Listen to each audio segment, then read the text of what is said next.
Hello friends, now we are started a session number 5, chapter 5, Origin and Evolution of Life.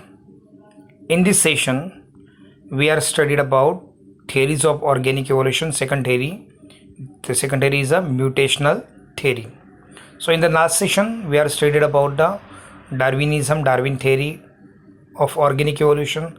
So now in this session, we are studied the second organic evolution theory. The theory is a mutational theory. So what is mutation? So before I will start a mutational theory, मैं आपको बताता हूँ what is mutation. Mutations are the sudden changes in the gene and in the gene structure. Okay, what is mutation? It is a sudden change in gene and gene structure is called as a mutation. Means DNA में भी कोई भी changes होता है, DNA में क्या रहते हैं genes, तो ये sudden जो changes है, this sudden changes, okay, it's called as a mutation. They are heritable. ये changes आगे generation में जाते हैं. So these are sudden changes in the gene and gene structure is called as a mutation. So mutational theory was proposed by Hugo de Veres in 1901. तो ये theory mutational theory explain किसने की थी? Hugo de Vries in 1901. It is Dutch botanist. So now this theory based on the study of evening primrose plant. So now evening primrose plant botanical name is Oenothera lamarckina. So once again I will repeat the mutational theory proposed by Hugo de Very. किसने propose की है? Hugo de Very. And this theory based on the observation on the 7 generation of the plant evening rose plants. तो Hugo de Very ने क्या किया था? ये जो theory propose किस पे बेस पे की थी? उन्होंने 7 जनरेशन तक स्टडी किया था इवनिंग प्राइमरोज प्लांट का. And after observation he proposed the mutational theory. The plant का नाम क्या था? Evening primrose plant. उसको बोलते Oenothera lamarckina. तो now in this slide you can easily observe the तीनों प्लांट दिख रहे हैं. वो कौन से प्लांट है? Oenothera lamarckina, जो बीच में का प्लांट है वो. ओके, इसको बोलते evening primrose plant.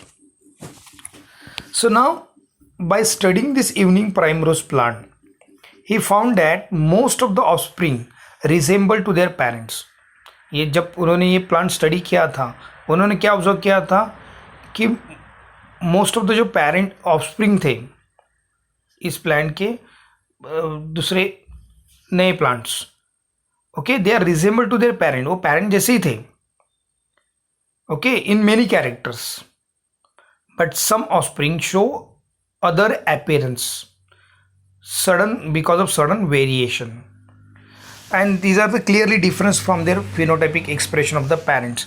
तो उन्होंने जब ये अप टू 7 जनरेशन तक प्लांट स्टडी किया था, तो उन्होंने पाया कि जो ऑफस्प्रिंग है उस प्लांट के दूसरे प्लांटलेट्स बने हैं नए, they are resemble in many character. Plant से, उसके पेरेंट प्लांट से बहुत सारे रिजेंबल्स कैरेक्टर, रिजेंबल मीन्स एक जैसे, बट कुछ ऐसे कैरेक्टर थे, some characters, these characters are sudden or spontaneous variation and clearly differ from their parents. वो कुछ कैरेक्टर ऐसे थे कि वो पेरेंट्स से कम्प्लीटली डिफरेंट थे. तो आप लोग यहाँ पे देख सकते कि Oenothera lamarckina जो बीच में का प्लांट है, ओके, दूसरे जो प्लांट है वो रिजेंबल है, फ्लावर के इसमें, लीव्स के इसमें थोड़े रिजेंबल है, एक जैसे थोड़े दिखते हैं, but there is a sudden variation is present in the offspring. Side के जो दो प्लांट है इधर अगल बगल में, so they're having sudden variation and these are completely differ from their parents. So now by studying this variation, okay, he proposed the mutational theory.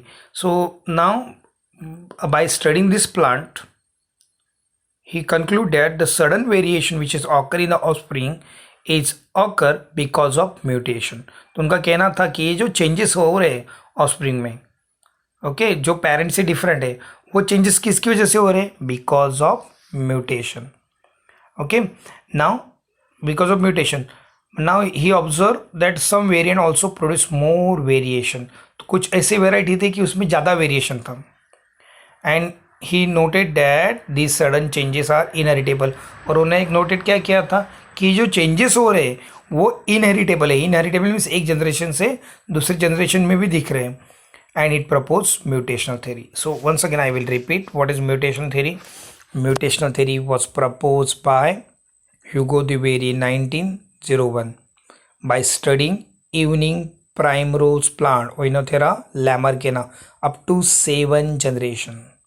तो उन्होंने ह्यूगो de वेरी ने ये म्यूटेशनल थ्योरी किसके ऊपर बेस दी? इवनिंग प्राइमरोज प्लांट का study करके. कब कितनी जनरेशन तक? 7 generation. And now he clearly observe, उन्होंने क्या ऑब्जर्व किया था कि जो इस प्लांट के जो ऑफस्प्रिंग थे दे शेयर सम रिजेंबल कैरेक्टर, उनमें दोनों में बहुत समान कैरेक्टर थे, सेम सेम. बट कुछ ऐसे कैरेक्टर थे which is completely differ from there parent, वो पेरेंट्स से कम्प्लीटली डिफरेंट थे. और ये डिफरेंट क्यों थे? बाद में उन्होंने कंक्लूड किया कि all this different variable character present in the offsprings which are completely differ from their parents is due to the mutation and propose the mutational theory. उन्होंने बोला कि ये जो कंटिन्यूस चेंजेस होते हैं, डिसकंटिन्यूस चेंजेस सो होते हैं, and because of this changes discontinue variation, okay, it occur because of mutation, and because of mutation and mutations the changes are inheritable. Inheritable means ये जो चेंजेस हुए उस plant में वो एक जनरेशन से दूसरी जनरेशन में ट्रांसमिटेड होते हैं. And propose the mutational theory.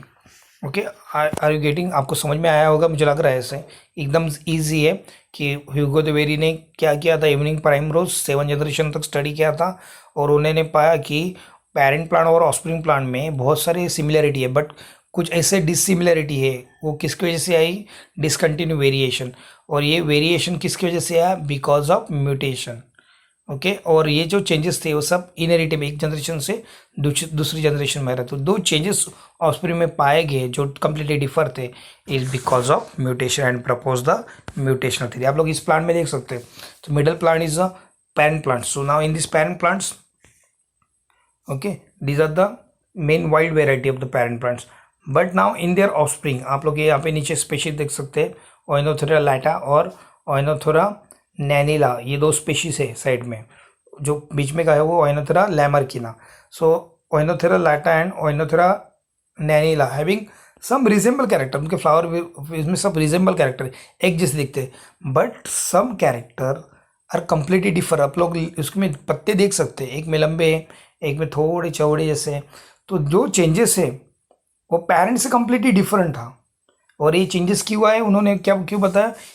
This changes is occur because discontinue variation, and discontinue variation occur because of mutation. ये म्यूटेशन की वजह से हुआ changes and propose the mutational theory. So now हम नेक्स्ट स्लाइड में देखेंगे. So main features of the mutation theory. Mutation theory का main feature क्या है? Okay, so mutations are the large sudden changes discontinue variation in the population. So what is mutation? उन्होंने theory propose की, तो theory में क्या बताया उन्होंने? Mutation are the large sudden and discontinuous variation in population में ये सडन, लार्ज, सडन और डिसकंटिन्यू वेरिएशन प्रोड्यूस करते हैं. This changes are inheritable. जो म्यूटेशन की वजह से जो चेंजेस हो रहे हैं, नए कुछ कैरेक्टर बन रहे, they are inheritable. Inheritable means एक जनरेशन से दूसरी जनरेशन में भी देखा गया है.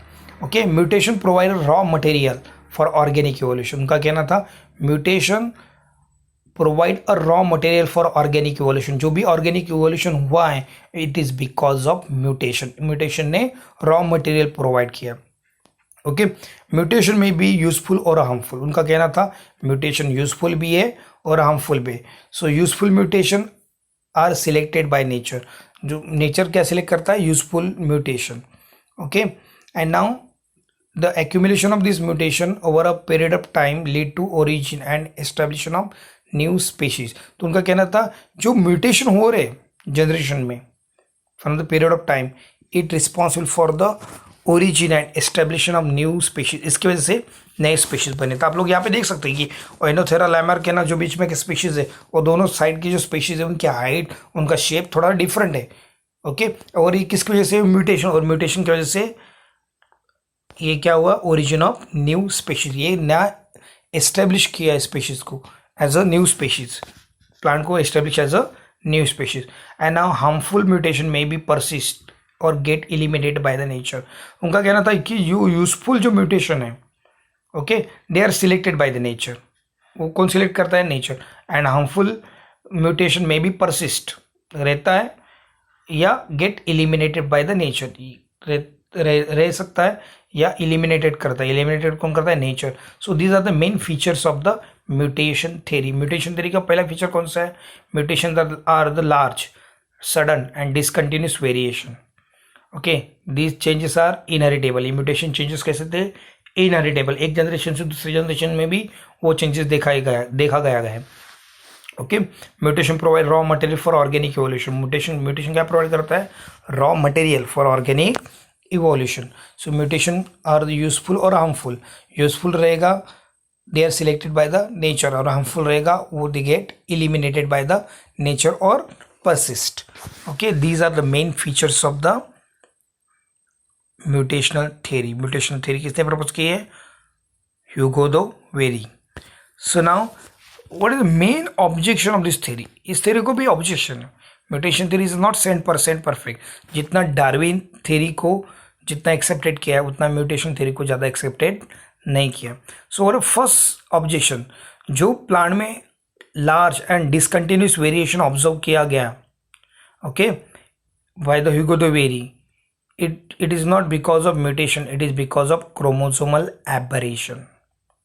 सुनो यहाँ पे वापस ध्यान से याद रखो. सो ह्यूगो दो वेरी ने क्या कहा था कि जो लार्ज डिसकंटिन्यू चेंजेस वेरिएशन हो रहे थे प्लांट में, ओके, वो जो प्लांट बन रहा है वो अपने पेरेंट्स से कम्प्लीटली डिफर था बिकॉज ऑफ म्यूटेशन. मगर बाद में जब स्टडी किया गया कि in this evening primrose plant, Oenothera Lamar के प्लांट में जो चेंजेस हो रहे थे, it is not because of mutation, it is because of chromosomal aberration. Chromosomal aberration में chromosome number, structure, shape change होता है. ओके, म्यूटेशन से कम्प्लीटली वो क्या है? अलग है. So it is not occur because of mutation, it is occur because of chromosomal aberration. तो ये पहला ऑब्जेक्शन है कि ह्यूगो दो वेरी ने जो डिसकंटिन्यूस लार्ज डिसकंटिन्यू वेरिएशन इस प्लांट में देखा था और उन्होंने कहा ये म्यूटेशन की वजह से चेंजेस हुआ और नया स्पीशीज बन गया.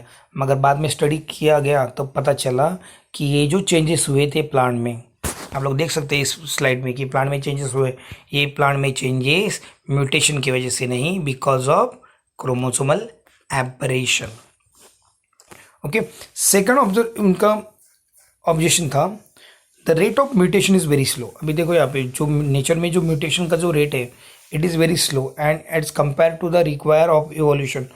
तो म्यूटेशन का रेट इतना स्लो है, तो आज की जो इवोल्यूशन हुआ है अपने प्लेनेट पे, ऑर्गेनिक इवोल्यूशन, इतना चेंजेस हुआ है हर एक प्लांट में, हर एक एनिमल में, तो ये म्यूटेशन की वजह से पॉसिबल नहीं है, क्योंकि म्यूटेशन का रेट बहुत स्लो है और इतने स्लो से इतना बड़ा जो चेंजेस दिख रहा है वो पॉसिबल नहीं है, because rate of mutation is very slow as compare to the require of evolution. Evolution के लिए जो रिक्वायर चाहिए रेट, वो म्यूटेशन कभी प्रोवाइड नहीं कर पाता, क्योंकि म्यूटेशन रेट कैसा है? स्लो. ओके, और उन्होंने दूसरा क्या बताया था? Gene mutation usually bring about minor changes. जो प्लांट में चेंजेस होते हैं बिकॉज ऑफ म्यूटेशन, वो चेंजेस बहुत ही माइनर रहते हैं, ना कि वो मेजर रहते. क्योंकि इवोल्यूशन हमने देखा, इवोल्यूशन में इतना मेजर चेंजेस हुआ है, तो ये मेजर चेंजेस म्यूटेशन की वजह से नहीं हुआ है. रीज़न, म्यूटेशन का जो रेट ऑफ रेट जो चेंजेस का जो रेट है वो कम्प्लीटली कैसा है? एकदम माइनर चेंजेस करता है. म्यूटेशन किसी प्लांट और एनिमल में सिर्फ माइनर चेंजेस करता है, बड़े बदलाव नहीं करता है जिसकी वजह से नया स्पीशीज बन सके. Okay, now chromosomal aberration has little significance in evolution as they are quite unstable. जो ह्यूगो दो वेरी ने जो चेंजेस प्लांट में देखे थे, ये म्यूटेशन की वजह से नहीं था, क्रोमोसोमल एबरेशन की वजह से था. और क्रोमोसोमल एबरेशन के इवोल्यूशन में बहुत कम सिग्निफिकेंस है, because they are quite unstable. क्योंकि क्रोमोसोमल एबरेशन कैसे कम्प्लीटली अनस्टेबल रहते, क्योंकि इवोल्यूशन में अपने को स्टेबल चेंजेस चाहिए जिसकी वजह से नया स्पीशीज बन सके. So in this case it is not favourable. So this chromosomal this mutation theory having this objection and hence this theory is not widely accept, इसलिए इस थ्योरी को बहुत सारे चैलेंज दिए गए। म्यूटेशन माना कि म्यूटेशन से चेंजेस होते हैं मगर इतने स्लो चेंजेस नहीं चलते। ओके, सो ये हुआ म्यूटेशनल थ्योरी। तो आज के लिए इतना ही काफ़ी है। Okay, thank you and take care.